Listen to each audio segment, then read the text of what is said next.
Hey guys, thanks for tuning in to Comic Book Nostalgia. I'm CB Nostalgia, and we have a little update on Young Justice Phantoms. Well, not since the day that we found out Young Justice was returning for Season 3 have DC Nation fans been such happy campers.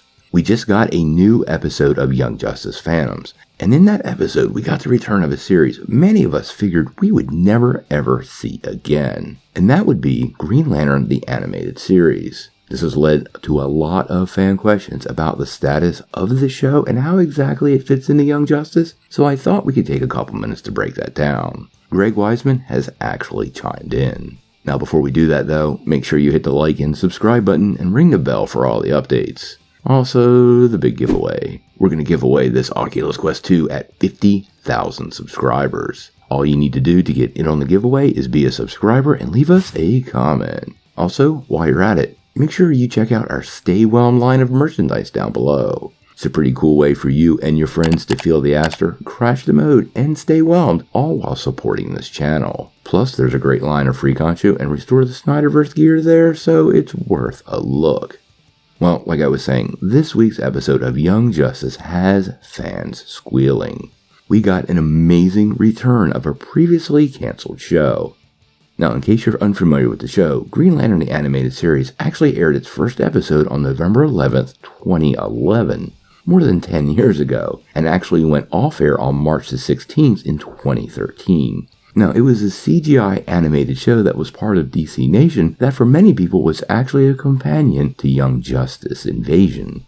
Now the show has been long canceled, and one of those shows that fans really wanted to see return. Quite honestly, it was one of the richest dives ever into lantern mythos. And when I say lanterns, I mean lots of lanterns. Not only did we get to know the Green Lanterns in the show, but we got to know intimately the Red Lanterns, the Blue Lanterns, the Star Sapphires, and the Orange Lantern, all of which make big appearances in the show and play huge in the overall plotline. Now the show also dove pretty deep into the mythos of Oa itself and their past mistakes, so it really, as a Green Lantern show, is one of the greatest shows ever. Now in the most recent episode, we saw the return of Razer, one of the main characters in the show, and also several other lanterns made an appearance. Now, in case you didn't know, Razer is actually voiced by Jason Sapsik, who voices Wally West and Forager on Young Justice, so this worked out pretty darn cool. Now, it's pretty obvious, the story in Young Justice Phantoms literally picks up where this series left off.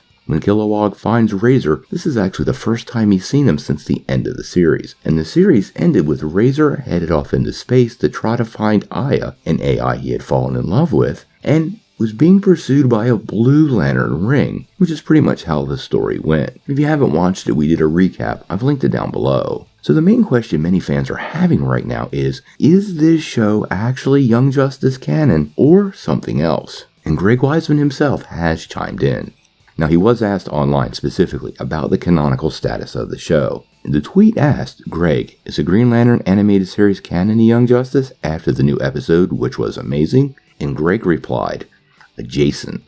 Now, in case you're unfamiliar, there's a lot of really cool adjacent material to the Young Justice world. One of the first instances of this was DC's Showcase featuring Green Arrow, which focused on Green Arrow saving a young Princess Pardita at the time. But more recently, Catwoman Hunted is also an adjacent story. Now, what adjacent means is it fits into the Young Justice universe, but it's not technically canon. They just don't contradict each other, so it's kind of like a step up from headcanon, but not official canon to the series. Now, obviously, the series has embraced a lot of aspects of the show, specifically Razer looking for Aya and his journey with the red and blue rings. So, for me, I'm taking it pretty much as canon. Like I said, I linked the series and the comics down below.